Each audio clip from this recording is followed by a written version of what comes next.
मसाजोग गावकऱ्यांनी बॅनरबाजी केलेली आहे। न्याय पाहिजे अशा आशयाचे फलक पाहायला मिळतात।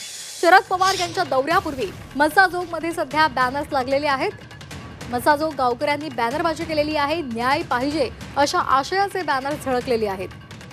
शरद पवार यांचा आज दौरा आहे आणि त्याआधी मसाजोगमध्ये बॅनरबाजी पाहायला मिळते।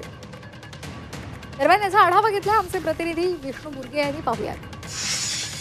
संतोष देशमुख यांच्या हत्येला 10 दिवसांहून अधिक दिवस झाले, मात्र तरी देखील अजूनही 3 आरोपी फरार आहेत। त्याच अनुषंगाने जे आहे ते संतोष देशमुख यांच्या घरच्यांच्या भेटीसाठी जे आहेत ते आज शरद पवार येणार आहेत। त्या अगोदर या ठिकाणी मोठी बॅनरबाजी देखील करण्यात आलेली आहे। न्याय पाहिजे, संतोष देशमुख यांना न्याय पाहिजे अशा पद्धतीच्या आशयाचे जे आहे ते होर्डिंग आणि बॅनर मोठ्या प्रमाणावर जे आहे ते मसाजोग गावामध्ये लावण्यात आलेले आहेत। खरं तर संतोष देशमुख यांची हत्या झाली आणि त्यानंतर याचे पडसाद जे आहेत ते संपूर्ण महाराष्ट्रामध्ये त्याचे पडसाद पाहायला मिळाले। विधानसभेत देखील याचा आवाज आपल्याला अनेक आमदारांनी उठवल्याचं पाहायला मिळालं आणि त्यानंतर आज शरद पवार खुद्द या ठिकाणी येत आहेत। शरद पवार येण्या अगोदर जे आहे ते या ठिकाणी मोठा पोलीस बंदोबस्त देखील तैनात करण्यात आलेला आहे।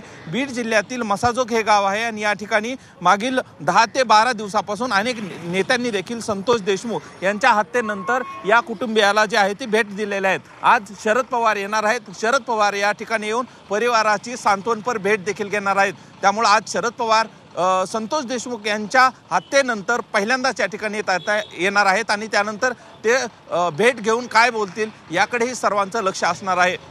विष्णू बुर्गे, जी 24 तास, मसाजोग, बीड।